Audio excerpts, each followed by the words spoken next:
All right, guys, thank you for tapping into another episode of the Mindful Moneymakers podcast, where we have conversations with different thought leaders, creatives, and entrepreneurs, all about the mindset you need to have if you want to live a life by design instead of by default. Today, we have another special guest. He's actually a best friend that I didn't know I had. He's a he's a motivational content creator who specializes in merging broad spiritual concepts with common sense. You can find him on TikTok and Instagram on motivational_speaker. He's David Carzell.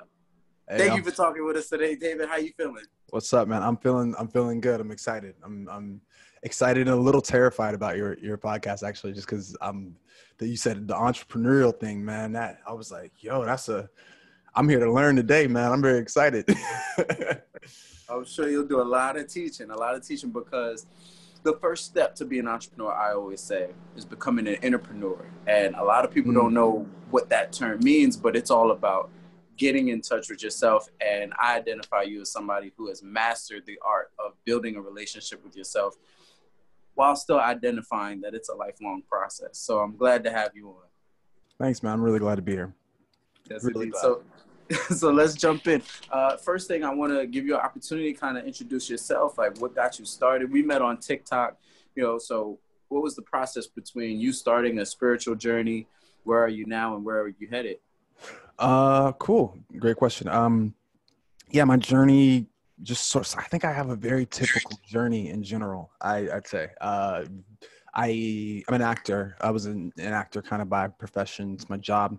And out here, I'm in LA, but out here, I think one of those things that happens is, you start to make a little headway, you do some stuff. And then, I guess I hit that sort of point where I did a thing. I'd gotten a little cash, a little calm. And, you look around, I mean, I'm sure you can relate. Everybody you listen to is like, you're like, is this it? Like, that's it? I thought I was supposed to be happy. Like, I don't feel good. And that was really the thing I'd say one of the things that really sparked it was just having that realization that it's just not going to be whatever it is outside of me that's going to facilitate that happiness. And it led to, that depression. I mean, a lot of folks experience that, right? We're kind of taught to grow up and, you do the things, you get the stuff, and you're happy. And it's like, that's not real. That's a proper lie. So through that sort of spurred me into kind of a self-help-ish journey, as I think a lot of people do. And then I think at one point, for me, what I experienced was a very abrupt sort of spiritual experience. I'd say mine was, it was all kind of metered, like just kind of gradual until this sort of one moment that I can kind of point to where I had a bit of an explosion. And I think a lot of people can relate to that. And because I was not aware that I was on what I would consider to be a spiritual journey, which is what my fiance says all the time. She's like, make sure you say that, everybody's on a spiritual journey, but you just, when did you become aware of it? And even after that sort of big pop, I wasn't aware that people for, thousands of years have called it a spiritual awakening. So I spent maybe I'd say a year and a half, 2 years holed up in my house, just trying to figure it out, which I don't recommend to anybody. Yeah. Find somebody and talk to somebody. Right. But I did that, and it led to just some discovery. I did begin to contextualize it as a spiritual thing, although I don't, necessarily believe that it's exclusive spirituality. But for years, that's the way kind of humans have contextualized it, as, from that perspective. And when I did start to take that kind of seriously, and follow the maps that have been laid out for us for forever. And that really sort of led me to where I was. And but to your question, I was having a conversation with my friend Sarah yesterday, and something we talk about is the fact that she was asking me, she's just like, it just seems like you kind of you took a different route, and she's kind of classically trained. She has a degree in spiritual psychology and those kinds of things. But for me, I kind of teach myself. So a lot of the constructs and concepts that people cling to when they first, become aware of their spiritual journey, I didn't really have any of that. Like I didn't have, the chakras and the this and the that, and like, oh, if you do this, then your kundalini and your third eye. I had none of that. So all I knew to do was, because I kind of come out of that self-help energy, was to go in with it. I was making all these massive connections as when you awaken, you kind of do externally. And I was realizing that wasn't super, it's cool, but I started to make really, I guess, gains or level up personally when I flipped it and turned all that perception inside. And when I did that, that was really where I started to go, okay, this is me. It's all about me. This is my thing. And that was when I would say it kind of was a really big change for me. And I realized that a thing that I love doing is talking about it. I love creating content for people who rocks with it. I love talking to people about it, like you. I love this. I love this. So that's kind of where it is. And then just where it's going is just, wherever it is going, I'm a big believer in discovery. And because of kind of, I'd say maybe a natural predisposition, it's better for me to plan today, tomorrow, have general goals, but for me, it's really served me to get to discover in the moment. If I get too ahead of myself, I'll kind of shut down. So, and literally the whole TikTok thing has literally been that. Like I was like, I can do this video, and then I'll do this and do this, and then opportunities present themselves and things change. But that's just kind of a general thing. I hope that wasn't too long. But yeah, not long enough. No, so on TikTok, and I can see how your story plays out in TikTok, and it's evident to people who have spiritual awakenings that, the different things you say and you experience, we resonate with that. Like I like how you said when you started answering the question, you talked about the typical experience where people are generally living a normal life, nothing too special. Maybe they're not extra excited, but they have this perspective that, okay, you do the things, get the stuff, and then you're happy. And then we find out that that's not true. We fall into our darkness, our shadows. And I think, well, what happened for me at that point, I guess I would call it my ego death. The ego never really dies, but you're faced off with it. So now, once you battle with your ego and resistance and this idea of what you think it should be and who you are and who you need to be and who you need to become to get to where you actually want to get to, which is happiness, you have to go through that very difficult period in your life. And that, I think, is something that's pretty common with people that have had spiritual awakenings. And that shows blatantly in your content that is so entertaining, but it's so on point. I was watching one of your videos the other day, and you'll go into and explain these concepts so elegantly and so quickly. You talk really fast too.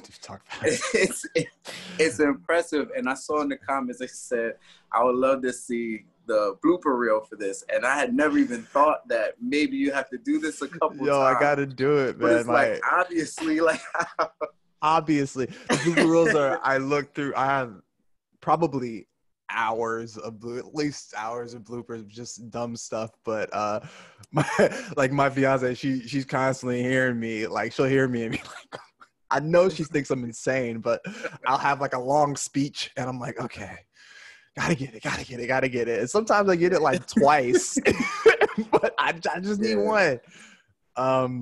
That's funny. Yeah, man, that's really interesting that you said. Something came up when you were talking about that sort of awakening process that we all sort of go through is really just, I think it speaks to kind of what a lot of you do, which really resonates with me, is that idea of beginning to become curious about your purpose.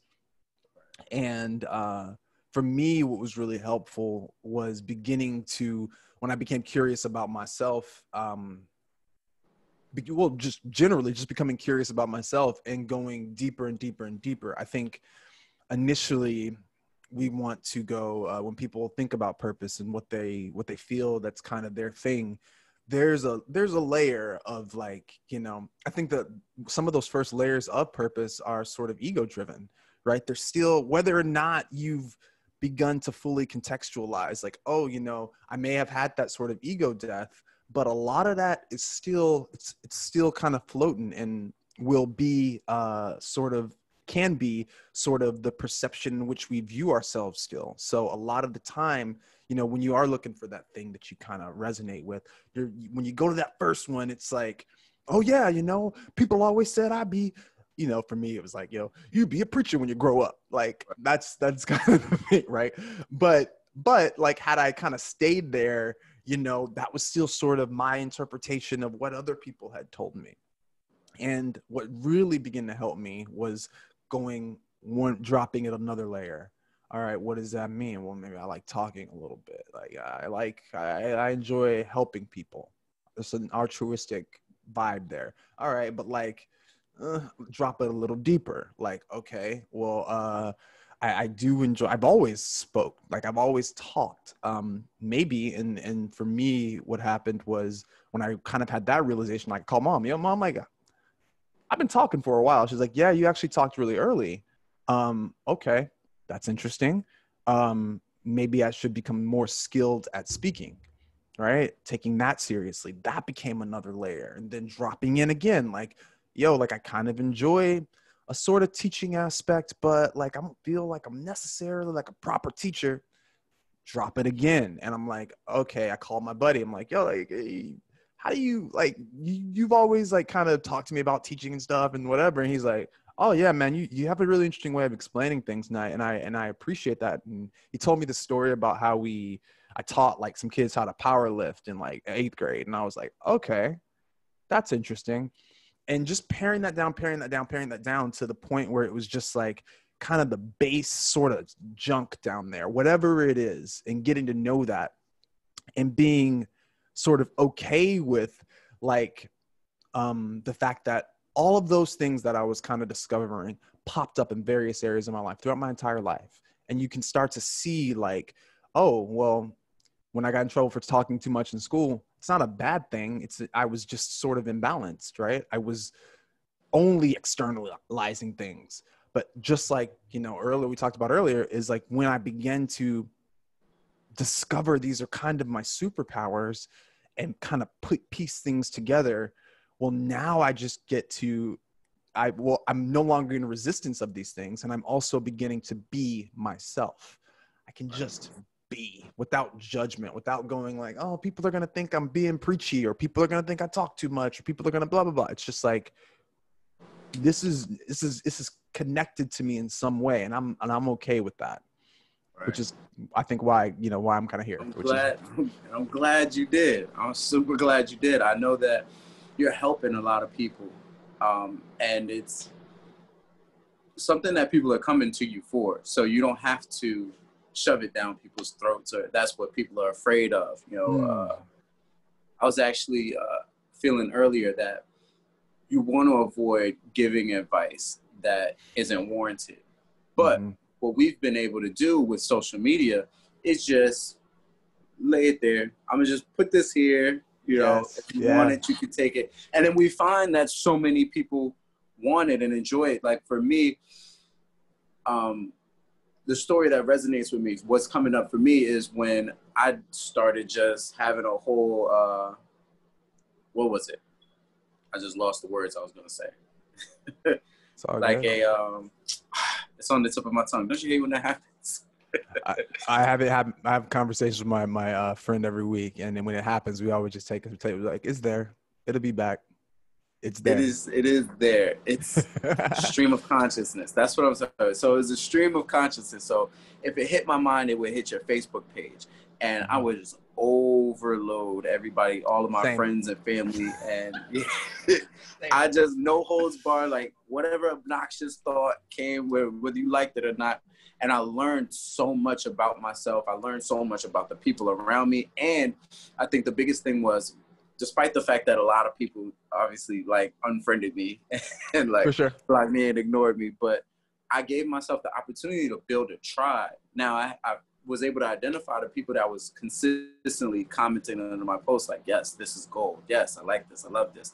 And it built up my sense of self-esteem. It built up my sense of importance, I guess, you know, but that sounds ego-driven. But when I was able to realize that just showing up is like most of the battle, then I was able to direct it in a way that people can actually benefit from. And then I just took that and moved it to TikTok. Well, I still do it on Facebook, but just showing up is so powerful. Is that something that you've experienced? Oh my gosh. Yeah, we're best friends. We were the same. You just described my entire thing. I love what you said about the space. Like, cause like, I think I was talking about this to my fiance the other day. I was like, babe, like, it just seems like Facebook was kind of this. It was kind of here. It's that immediate circle. It's tight. And to a large degree, a lot of people, I would say, identify. It's like there's the Bible verse about Jesus going home, and they say a prophet is not a prophet in his own house. And I think that is most evident on Facebook. These are the people who grow up with you. They know you the most. Like, kick it up to Instagram now, which was where I kind of started even beginning to share any of this for me. A little bigger pond, but still a lot of people that are kind of, you know, relatively close to you. They think they have an idea about you. And a thing that can happen, and that really happened to me, was because of the abruptness of the awakening process and you know, like, just some of the jumps in information and knowledge and whatever are exponential. They make no logical sense. And you no longer make any sort of rational, logical sense in a lot of ways. So people who knew you even a year ago, you're you're the same, but you're not.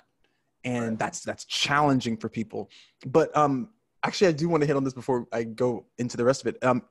What you said about the space thing was something that, it was the reason I began to share on Instagram, was because I noticed in my awakening, a thing that kept happening was I just, you know, you want to ear beat everybody you run into. And you don't mean to. Like, if you're watching this and you're in the middle of awakening process and you're doing this, yeah, it's okay. You're definitely doing this. Like, you're definitely doing this. Everybody's doing it. If you just got started, there's a 100% chance that you're doing this. I see it all. 99.99999%. Every time. And I'm looking at people that you could tell when somebody just got a hold of some information. It's like, I want to tell you not to do that, but I remember when I was there. I wouldn't have heard it. I wouldn't have heard it. Man, that's a powerful thing.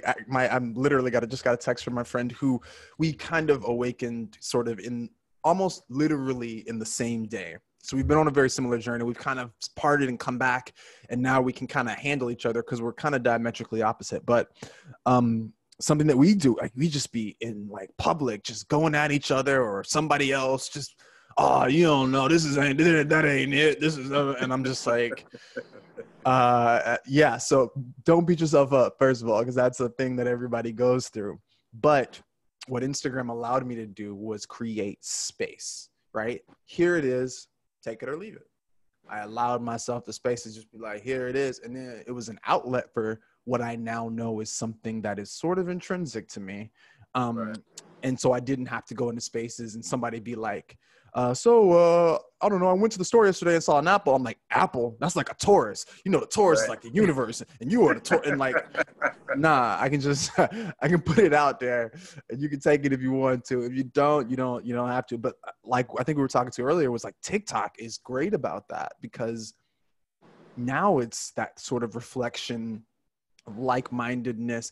And I don't think and not in a dangerous way. For some reason, the robots in China have this algorithm figured out where they're dropping some things in front of you that, like, oh, I mean, may not have necessarily, perceived it like this. There are a lot of people who I really, really align with, but there are a lot of folks that are a little left of center, a little right of center for me, that I go, I didn't think about it like that, but I rock with that. This makes me curious. your content is so resonant to me because like, man, purpose is such a powerful thing for people to connect to. And I think it's something that's sort of, I don't want to say stripped, but it's not super encouraged right now in our society. I think it's becoming more encouraged, but beginning to become curious as to where you align purposefully is, I mean, that's honestly that's really the whole thing. Like when you begin to start, if you just asking a question, you went in, you know what I mean? Which is, I really noticed, man, you just, I really like you give me so many moments on your timeline that you can just, you're like, hey, just stop. Yeah. Like, I know you're going, but just stop. And I think because we've been going for so long, though, the idea of like what's right for me, what really resonates with me, it escapes you because you're going. And, you know, we're in the middle of a global tragedy right now that has kind of stopped all of us in a really powerful way. And it seems like a lot of people have been taking that up really seriously, which is, you know, both horrible and wonderful. Right. Yeah. And we're touching so many bases energetically so fast. I know that, you know, we're probably not going to be on here for hours and hours and hours, although we'd like to. Where do I want to go? Because it's just, you give me so much to work with, man. First off, thank you for watching my TikToks. I think one of the things that set you apart, bro, is that you have the ability to take these concepts, these spiritual concepts that are so far out of people's consciousness. They're so far removed from it. And you can take it and put it in a format that's easily consumed. Like, so one of the issues for me is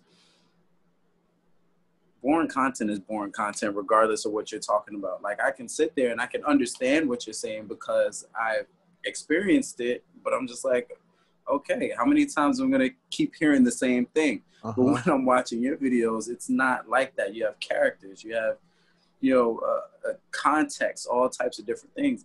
And I really appreciate that about your content.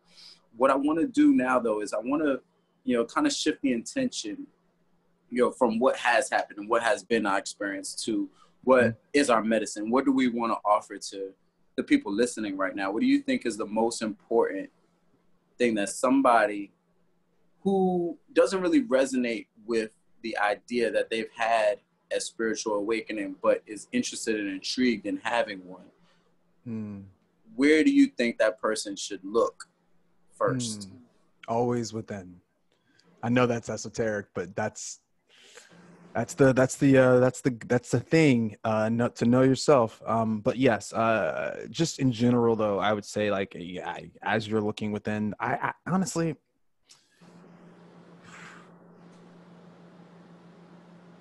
you know, curiosity, I would say, is one of the things that has really served me better than anything in my life. And in the, I would say in the beginning, first and foremost, becoming curious as to what's yours and what isn't yours is powerful. Like, you know, so much of the way we are, or the way that we believe ourselves to be, is a result of, you know, programming, is a result of something outside of us telling us that's what we are. This isn't a bad or good thing. It's the nature of childhood. You know, children understand, I am not that. It's important for a child to know that that car is a car, so they don't kill themselves. This is important. That's fire. I'm here. So we kind of understand ourselves in relation to things constantly. And before long, we start buying, you know, what your parents tell you. You're kind of clumsy. You always break things. That's interesting, right? You know, you always do this thing. You never could really spell.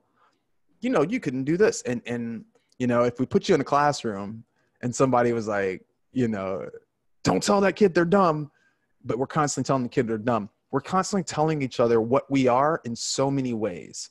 And I would say for me, I for a lot of it is that kind of crab in the barrel idea, right? We're self-policing, but we're self-policing based on something somebody else told us constantly, you know, reflecting our parents and their parents and their parents and whatever. And I would say, as far as the spiritual journey, any journey really goes, rather, is to begin to start to go, is that mine or somebody else's? Like, where did I get this? Where did this come from? Is really the first thing that I'm just like, because for me, like, so many of our emotional triggers, our reactions, the way that we interact with the world are just reflections and copies of programs of, you know, the media, our parents, society as a whole.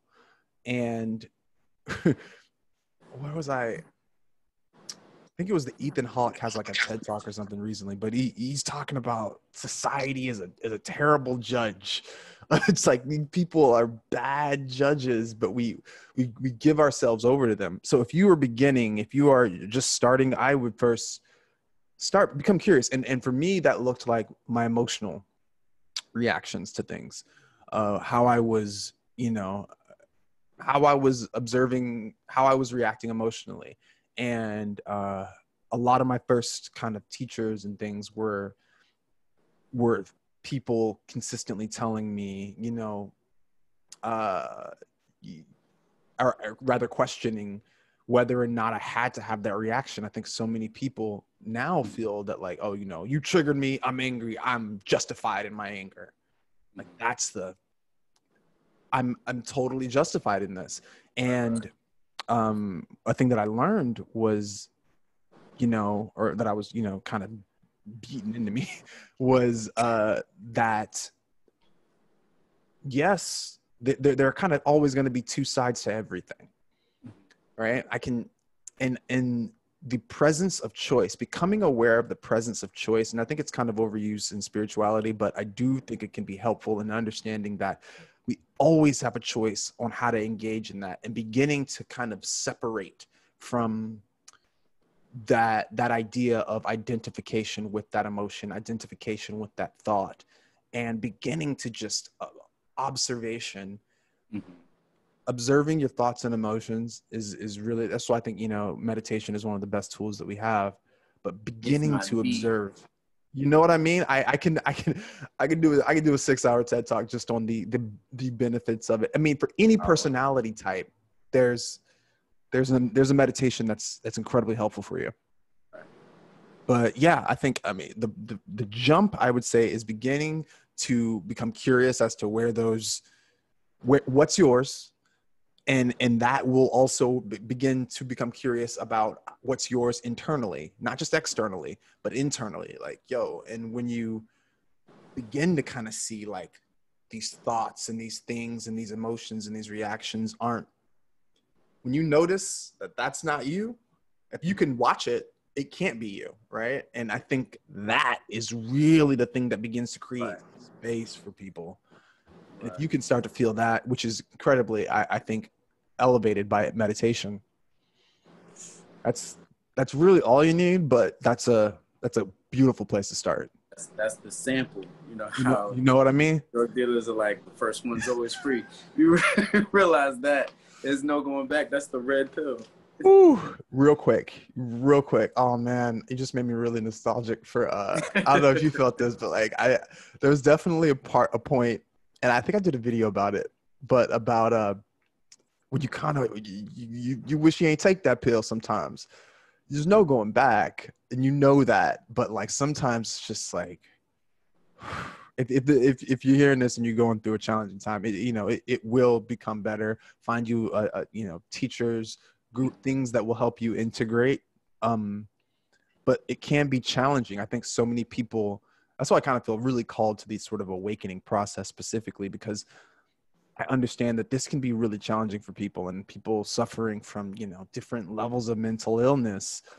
I think on one of my lives the other night, I said, I cannot wait for the day that people begin to go to, like, therapists and psychologists and psychiatrists, and they go, before we do anything symptomatically, you may be experiencing a spiritual awakening.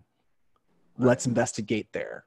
Like, let's do there. And that's going to encompass all of the things that they want to do, but we'll begin to sort of build that internal foundation so that we can go, you know, here's a step, here's a step, here's a stone.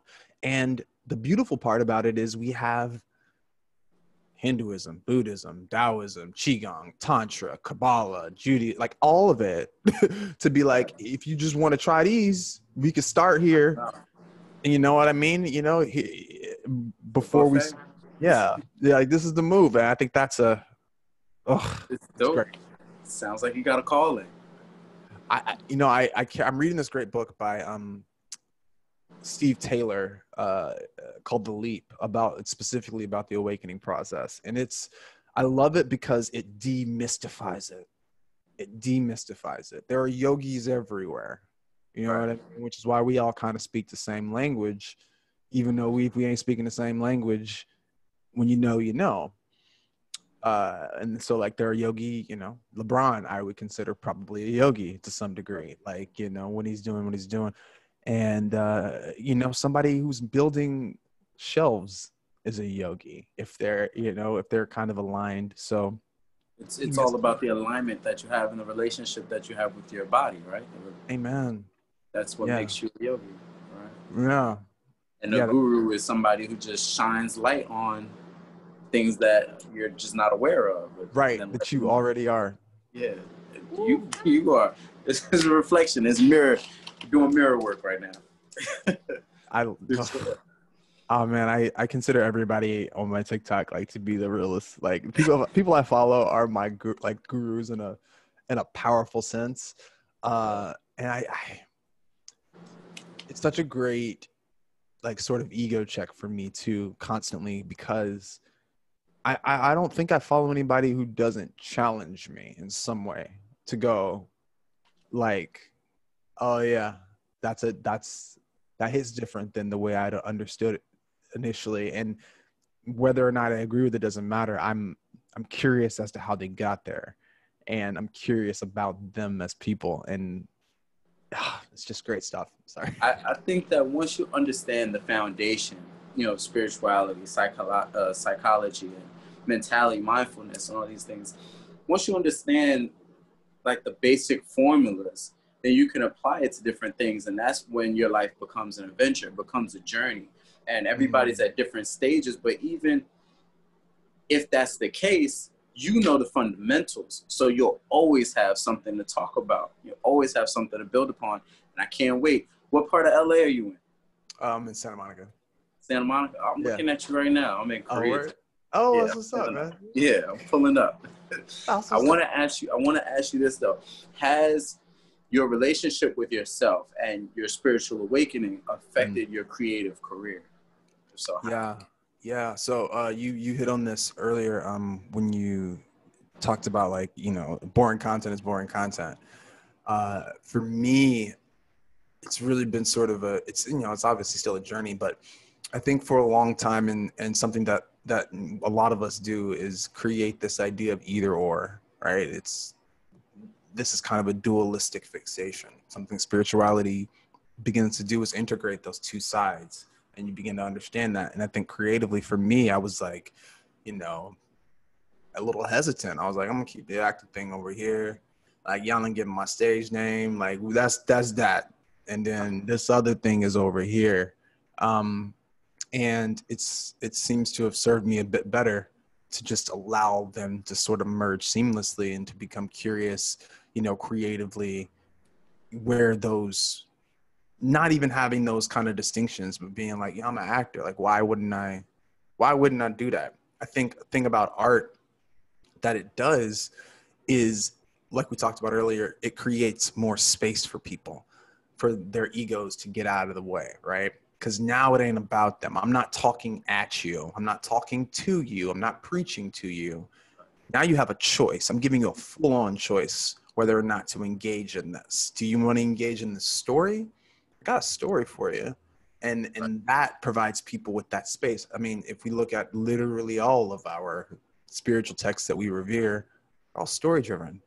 Right. I think it locks it in a different place in you than if you were to just say, like, could you imagine right now if they were trying to like explain like the Bible being like, all right, let me tell you, like if the Bible right now was like, all right, so there's this thing called Christ consciousness, right?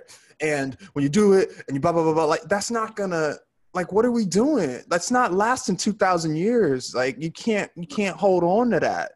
But if I can tell you a story about a guy named Jesus who walked around and did some miracles and stuff, you're gonna hold on to that, whether or not you have an understanding of the deeper layers or interpretations of that or not.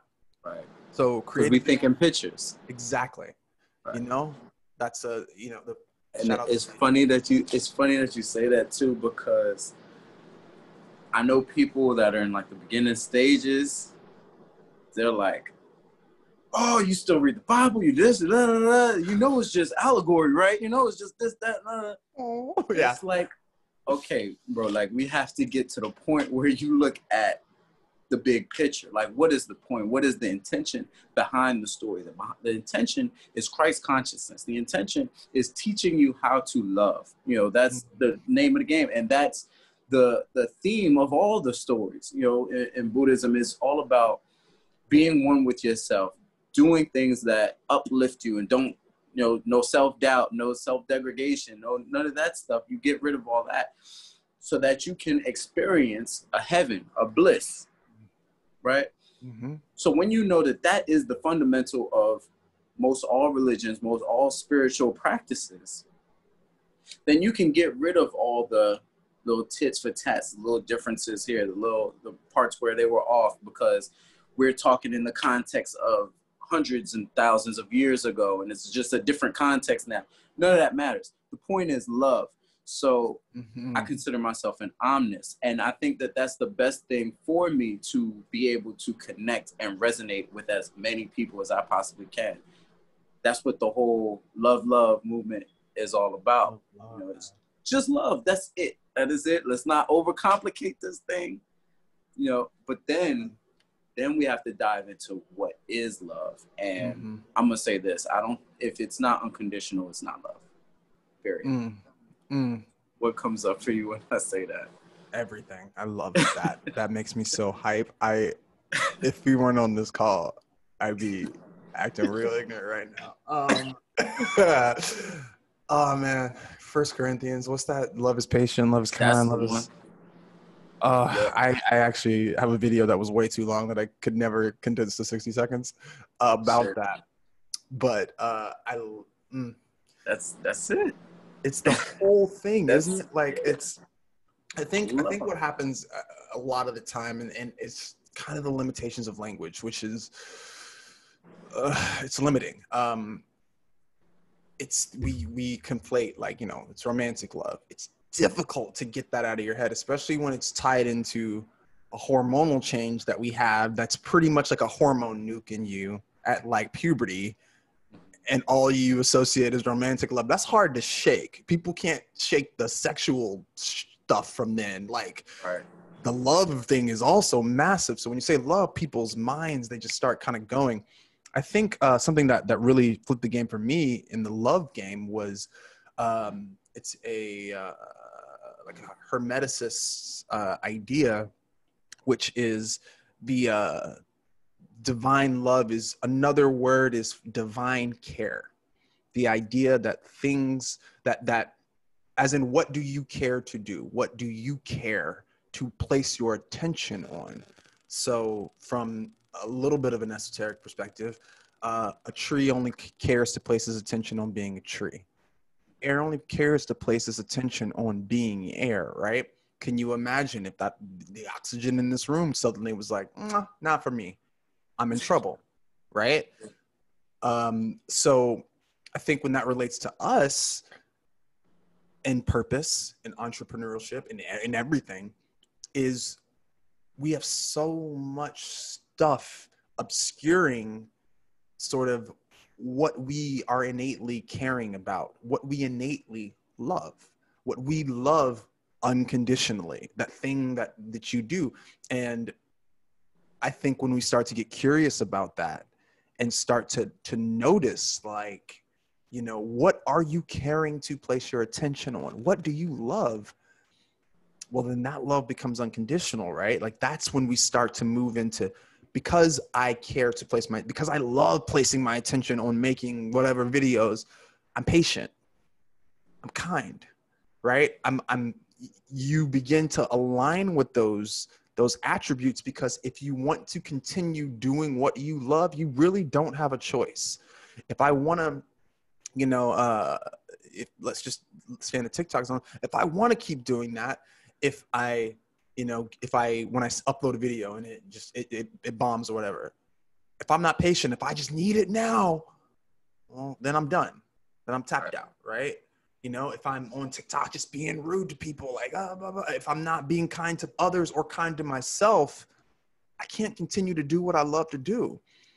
It's a self sort of perpetuating thing. But once you connect to that thing that you love, or, you're rather yourself, well, now all of those things, all of those concepts are emergent from the state of love, from knowing this is what you care to be. This is who you care to be. And I think love is just, I could do it all day, man. Cause love is a powerful thing. And I think really the just, only thing. Yeah, right. It's all that exists. You said it's like all the religions. An interesting thing that happened to me on my awakening journey was, my mind kind of naturally holds large concepts, like big, soft focus, big concepts, higher and higher and higher. And I began to understand the nature of love in literally this microphone. So when people get really, snooty about, this is the way, I'm like, I always like to remind people, and I've done it, but like, I'm like, I can create an entire spiritual practice out of this cell phone if you'd like.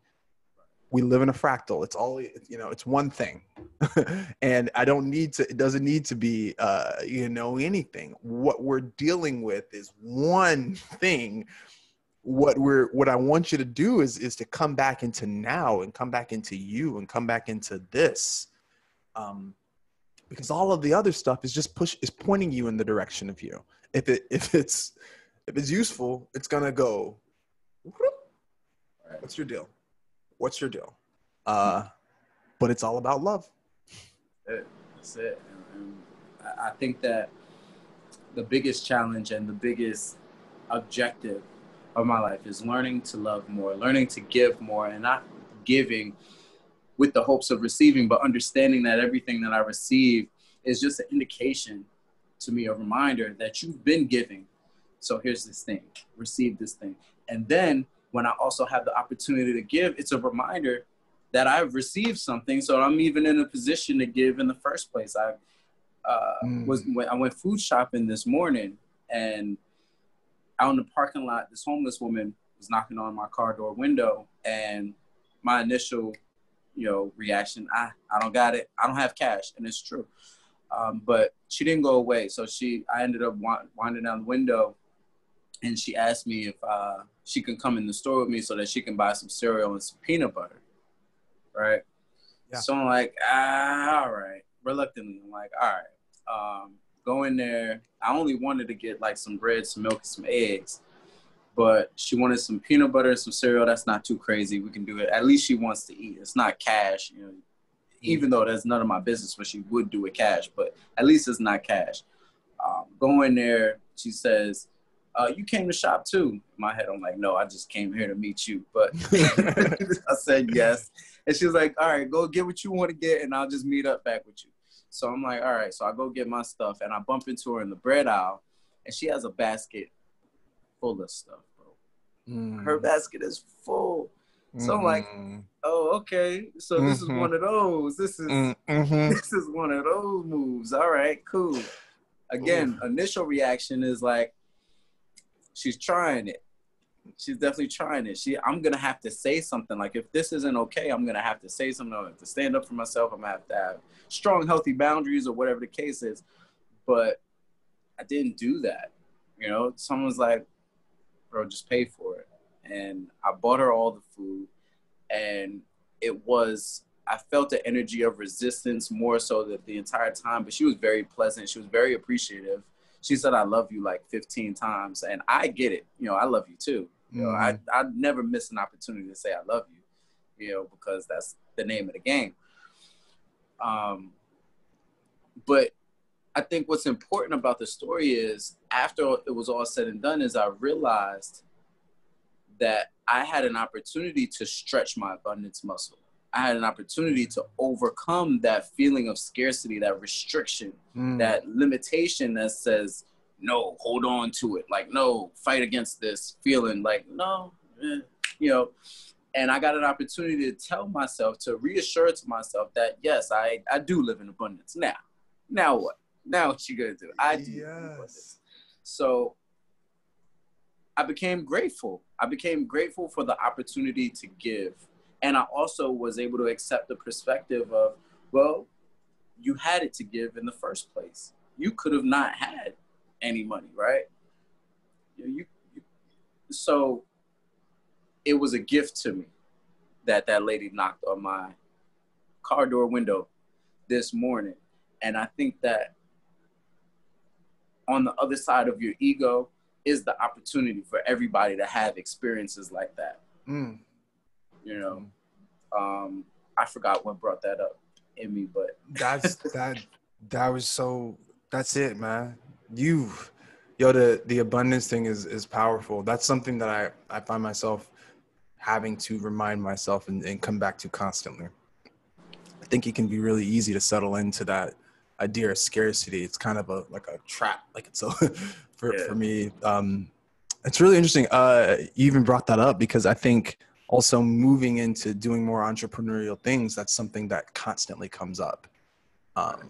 It's just constantly one, like, oh, can we do it? I don't know. And this is on you. So it's not a game, you know what I'm saying? So you really, really kind of having that inward alignment, like you said today, is just, it's massive. To know that is absolutely everything. Man, that's funny you did, man. I'm such a sucker. I think I have a sucker face. I know I do. I have so I've had it since I was a child. My mom's literally made fun of me since I was a child. Like, yo, you give the money to all the people at the gas station. And they's like, yo, like, I got to get the trip. Like, here you go. Yeah. So I love that she tried to play you. And you were like, let's do it. Cool. So I bought her, she had pies and donuts and everything. She had everything. None of it was good for her, but I guess it will help her survive whatever nutrients her body could scrape from some cherry pies that she bought. But there's also the other side of the coin. I was back home in the Bronx not too long ago, and this guy was begging for food. And out there, over where my mom lives, when you say begging, they're literally on their knees begging, wow. Food. I need food. So it's hard to not give somebody food when they're on their knees. They have these African beggars out there. So it's they have the accent and the whole nine, But this guy begging, I was buying food for myself. So I said, let me get a little extra food. I'll give it to him. And I'll put some cash in the bag. So I go outside to give him the bag of food and cash. And he's like, no, I don't want this. I want coffee. Let's go over there. I want to get some coffee. I said, bro, you're tripping. Take the food. My dude. No, I don't want it. Eventually, I'm like, all right, bet. You get nothing then. I'm going to take it back, eat it myself or whatever. Oh, no. Just give me coffee. And we going back and forth. I reach into the bag and I pull out the cash. Oh, no, I want it now. I want it. Bro, that's a different energetic place. So it's with me, you have these memories, and I guess that's a micro trauma or maybe just a regular trauma or whatever that would prevent me from doing something like that again. And seeing the woman fill up her basket, I'm happy I had a different approach because I cursed that guy out. Let's just keep it funky. Keep it real. You know what I'm saying? Don't you ever, bro. What's good with you? You're tripping, bro. Tripping. I don't feel like I should have gave it to him, but I ended up giving him the bag anyway. And it's it's just two sides of the coin. You know, I'm not perfect or anything like that, but I am happy that I had the opportunity to give, I guess, in both cases. Yeah, But I understand how hard it is for people to do that. I'm sorry, but you like really hit on this idea of sort of what begins to, I think, occur during the awakening process is the returning to sort of the moment, right? We all get presented with opportunities, whether we're going to repeat our past or, you know, choose something different, repeat our past based on our past. But that's not what's happening right now, right? That lady in the supermarket today wasn't, you know, that dude. That wasn't then. That today was now. And I love the fact that you know, you didn't let that run you. I think so many of us go through life letting whatever happened 2 hours ago run us now. Oh man, like this person pulled out in front of me, you know, LA, this person pulled out in front of me. Nah, you can't get over now.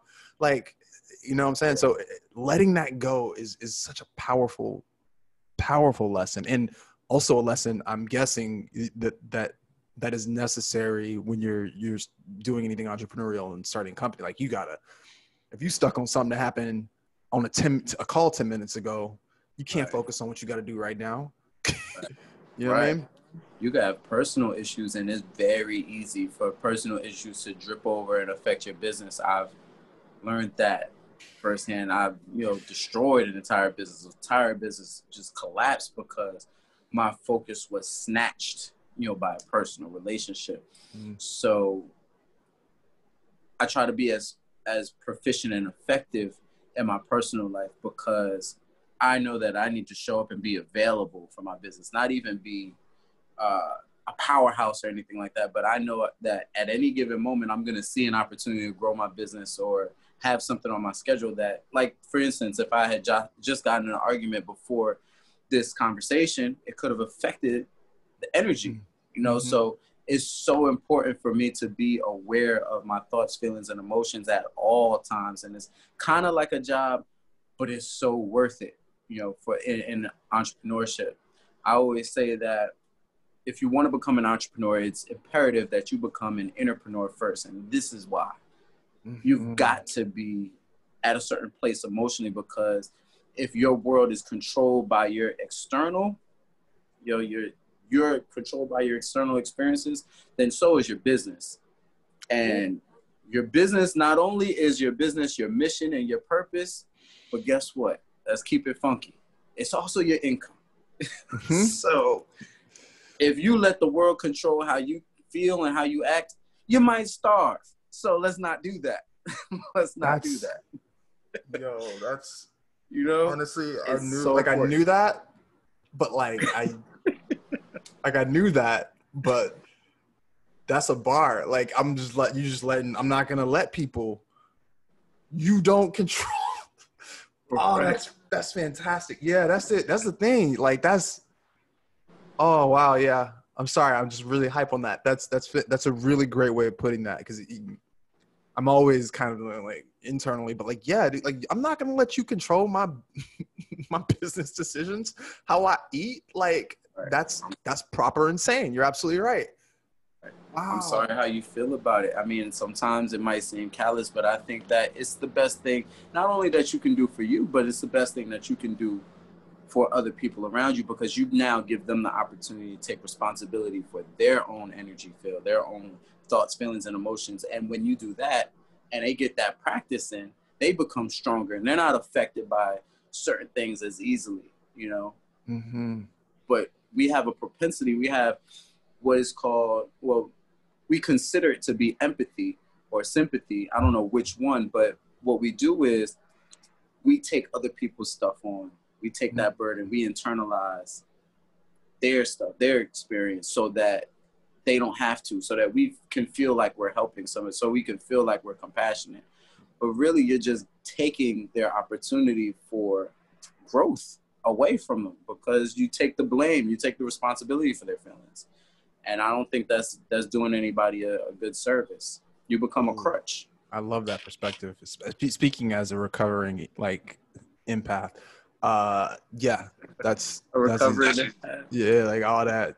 all that Got stuff over it. is just it's an interesting thing because I know a lot of people, especially people who are gonna go through the spiritual thing. Part of the reason I can hold so much at the same time is because as someone who I don't even know if the construct is super helpful, but identify as empaths, you're feeling everything. And when you take the time to go here and deal with you, it's like all of that just comes, it's like you're collapsing the wave function onto yourself. It's just like, oh, here I am. I'm not giving that away. But I love the perspective of being able to like giving somebody else the opportunity to do their thing. I mean, it's a healing thing. Like you're not trying to, you know, for a while, I think, and I think some people who are watching this will relate, is the idea. I know people are like, oh, I want to help the world.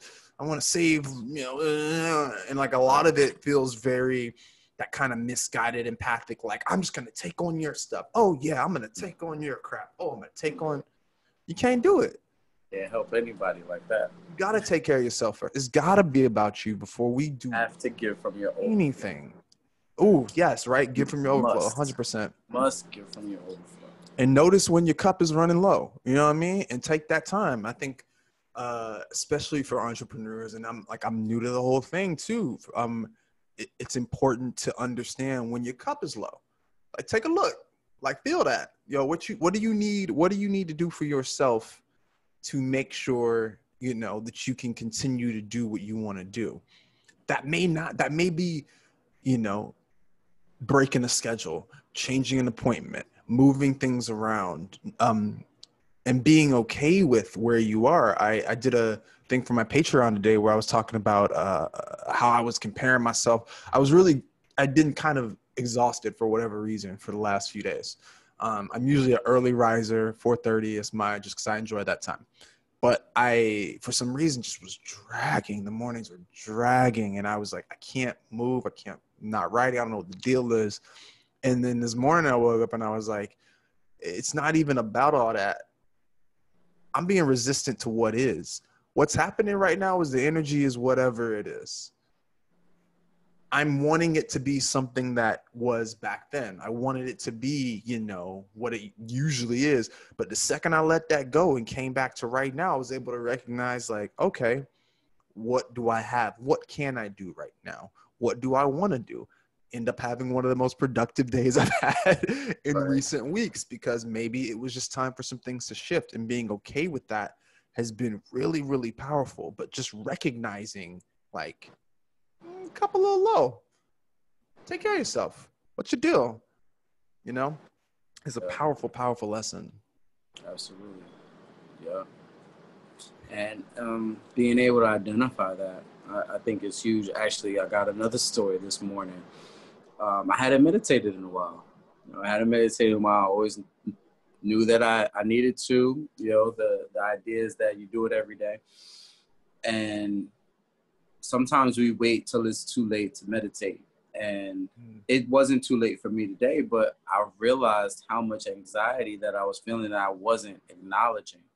There was so much worry and concern about what was going to happen next. Where's my next client coming from? Am I doing this right? Or I'm so far behind on this and that and all these different things. And I got into this space where I was just ignoring it, and social media became my pacifier. So I didn't have to feel it, so it just was allowed to exist, and we were just copacetic, me and my anxiety. It's all good, But I'm like, I knew deep down inside I wasn't feeling my best. So I put my blocks back on my social media. I definitely need to do that. I'm one of those people that need to do it. I'm compulsive Same. when it comes to social media use. And I feel like I justify it because I'm growing my business. I'm interacting with people. It's work. I did a video. Like I think one of my videos was like, I was like, yo, I get to work. Like I feel like this counts. I commented on it. I was like, you're talking to me, bro. You gotta stop talking to me like that. That's real. So so I had to shut it down, and I did this meditation. I forgot what it was. It was a guided it was a visualization meditation. And it was, if I could sum it up, what triggered me into releasing this anxiety was when she said it's already done. So we visualized my dream house. We did that whole thing. We walked around. I saw parts of my dream house I never saw before. So I was really happy about that experience. And then she's like, yo, everything that you asked for is already done. Stop tripping, bro. And I had a release. I broke down into tears. It was beautiful. And then I just felt like so much lighter after that. But I bring it up because I wouldn't have known that it was all in there. Like I had an idea that there was something that was off. Mm-hmm. But unless I did the actual meditation, unless I did give myself that space, I wouldn't have known how much I actually did need it. I didn't know how much I needed to fill my cup. And then we're trying to give to other people from that state. Not good works for anybody. Not good for anybody. Nobody's having it. You start forcing things, it gets weird. It's like, nah, just stop. That's powerful, man. I really, really resonate with that. Obviously, I made a video about it, but like that's huge. I remember getting to that point of being like, yo, man, like, what are you doing? I'm at work. I'm at work on TikTok. Man, I got like 3 blocks on that joint. It's 3. It's just like, I can't be on here all day. But yeah, that's mad powerful. And I knowing or beginning to notice where you're at is so much of the battle. I think it's funny that you even said that. For me, like if I do any sort of drug and I'm in that state, I feel awful immediately. Like people are like, oh, I'll do this to escape. No. If I'm like in that now, for whatever reason, if I'm off my game, one drink, one hit, I'm done. I'm like, oh, this is full panic. There's some shit that needs to happen right now. Like, it's a really funny wake up call. I'm just like, all right. Yeah, it's working backwards for you, bro. For real, for real. That's facts, because I'm like, maybe not. Maybe we need to get it. For me, also, I really enjoyed nature, man. Getting out. I know it's challenging in certain cities and stuff, especially here, but like, I will now make it a trip. Like, I'm done. Like, just pack it all down, lead phone, I'm out. We doing this for however long I need to be there to just be surrounded by things are just being themselves. Which is really helpful. But yeah, man, I don't know if you want to ask anything else. I really did get a chance to ask you, like, what made you like get into this space? Like, what made you want to help people do this kind of thing? Well, I think it all started. Well, shoot, I can go all the way back to like when I was like born and stuff. So me and my sister's relationship was one where I was kind of like the risk taker. I was we were both curious about different things and learning the world and what's this do and all that stuff. And I was always the person that was like, let me do this first, see how safe it is, and then you'll do it. I'm the big brother, you're the little sister, so I'm gonna do this first. And I was like, all right, this dangerous thing is kind of all right. We did a whole bunch of dangerous stuff, and I let her do a whole bunch of dangerous stuff, behind me. But I felt like just the willingness to explore and be creative put me on to so many different experiences that I wouldn't have had if I was scared, if I was fearful, if I was, resistant or hesitant, which is why my whole story is have the guts to follow your guts. You might not be right. You might get knocked upside the head, and I got knocked upside the head a lot of times, but I think I've recently identified that as an ongoing theme throughout my life. Like my father always said, I'm the type of person that needs to jump off the bridge to know there's water under there.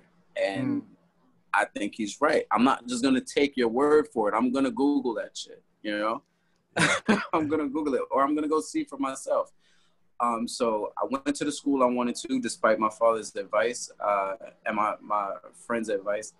I joined the fraternity I wanted to join, and I moved to the city I wanted to move to. And I did all these different things. I traveled to Dubai when I wanted to, despite anybody that was like, no, don't do that. You should do this. You should do that. Yeah, I hear you. It makes sense. But the way I feel, though, the way my heart is set up, I'm going to have to catch y'all later.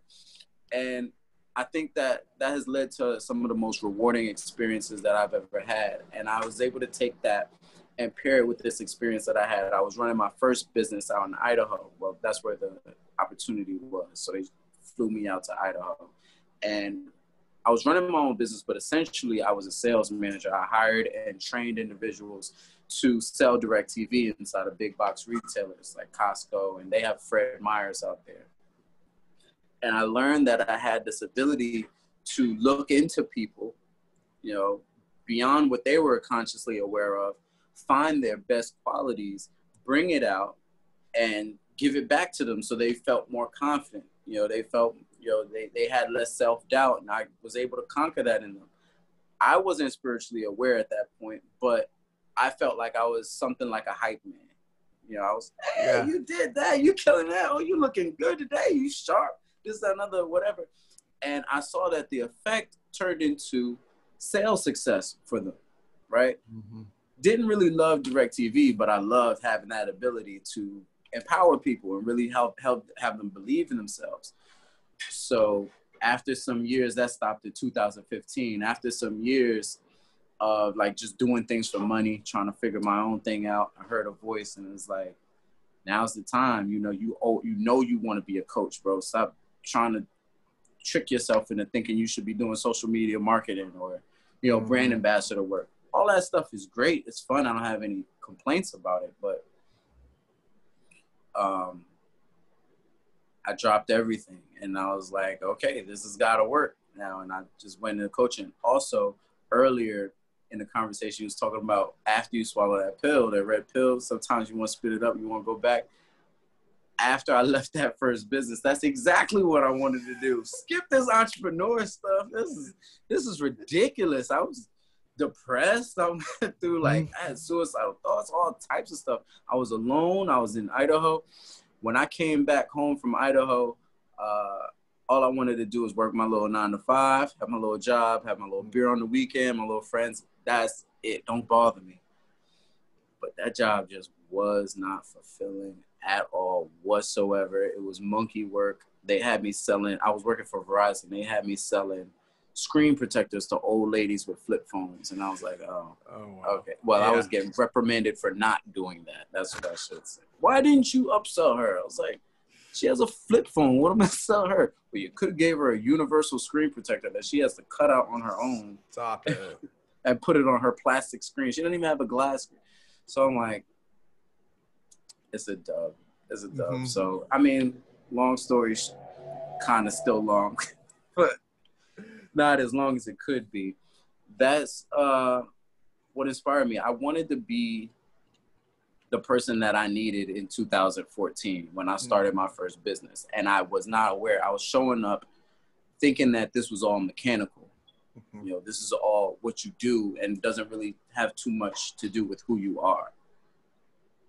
You know, I was working from an external place, not an internal place. I wasn't meditating. I wasn't eating right. I wasn't paying attention to my thoughts, feelings, and emotions. In fact, I was aware of positive thinking and the power of it, but I would use it as a tool. So I would wait until it got really negative and really difficult. And I'm like, okay, now's the time. Think positive, think positive.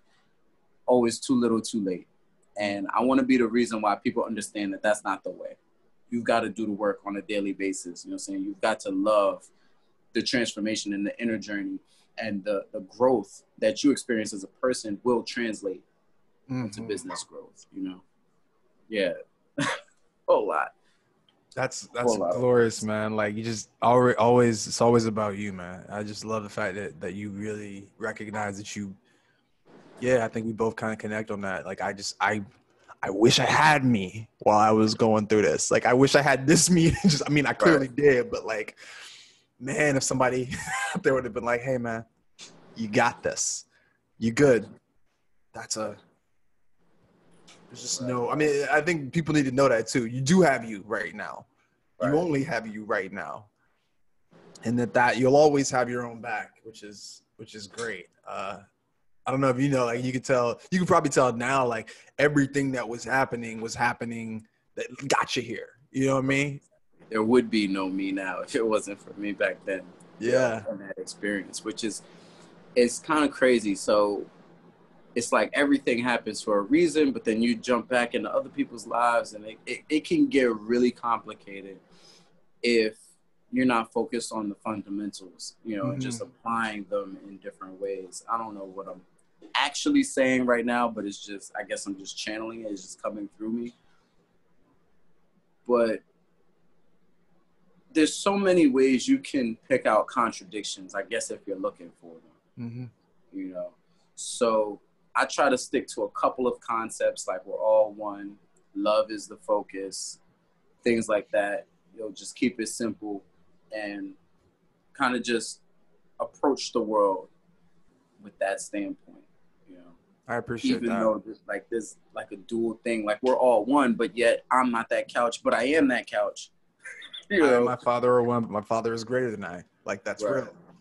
So I guess I know that I'm everything. I am the all. We are the one, but I'm pretending to be a human right now. Like I'm playing a video game. I guess that's a really good way to put it. You're the one of my gurus says, what if God came to earth to have the adventure of a lifetime? Yeah. I think that's beautiful that you say that. And I can tell, I think one of the reasons I really, really resonate with your content and what you do is I could tell immediately that you simplify. I don't think we understand the importance of that simplification. I read a ton of books, but almost all of them talk about this idea that, like, especially on a spiritual journey, in the beginning, just one or two things and stay there. But with the proliferation of the internet, how things work, it's like, and that's the space that I also feel very called to. And I try to, engage that with love, but I definitely feel that, like, starseed, crystal, chakra, blah, blah, blah, blah, blah, blah, blah, blah, blah. And I run into so many people that hit my page and they're so confused. Oh, did I do my shadow work right today with the thing and my crystal and the mold device? And you're just like, I'm vibing right now, bro, because I'm thinking about that one video you made and it spoke to me so deeply. It was so true, where you said the chakras and the crystals and your practices and the horoscopes, they're just permission for you to live out who you already are, what you truly are. Like, that's just the physical manifestation, the parts that you can see and manipulate in the tangible world that already exist. Like, they don't have any power that you don't first give to them. Mm-hmm. I think that's massive. Because people can get caught up in, like you said, am I it's doing the nature. Right? Yeah, it's the nature of reality, though, right? So we are essentially experiencing something that got so caught up that it forgets that it's the thing up there. Of course, when we put ourselves sort of into those things, sort of the nature of things, that over time I can go, well, it's my meditation that gives me the thing. You're always in, I think I saw Muji interview the other day, he said, you are always in the meditative state. It's always there for you. And knowing that really changes it. I have one of my teachers says, you got to switch up these statements from causation to correlation. A part of the original, a part of our sort of egoic training is like cause and effect. So the idea is, I became a millionaire because I read a book about being a millionaire. But switching that to making it correlative would be, I am a millionaire, so I tend to read books that millionaires read, right? You're already beginning to identify as that thing. You know yourself to be that thing. And so now, I'm going to attract things that millionaires attract. I'm going to attract things that people who, want or who are the thing that I know myself to be attracts. And really beginning to take that switch seriously is powerful, right? Like, I'm a spiritually awakened person, so I tend to attract things that people who like spiritual stuff attract, right. But at the core, it's all about, it's here. Simplify. Yes, Thank indeed. you, bro. Brother. So we'll probably talk for like 5 years. Yeah, for sure. We'll talk for like 5 years. We're definitely going to link up. I appreciate you to the max for taking the time to talk with us today. I'm sure that everybody listening to this right now has received a tremendous amount of value. But I'm going to go ahead and sign out. Let the people know how they can get connected to you before I do. You can find me on TikTok and Instagram at motivational_speaker. That's faux spelled FAUX, motivational_speaker, on TikTok and Instagram. Also a Patreon where we have a Discord and we do like a book club and have all kinds of other longer content as well that you can subscribe to. But yeah, that's it. Dope stuff. I'm completely blown away. Phenomenal conversation. As always, everybody, love. Be well. Don't forget to have the guts to follow your guts. Peace.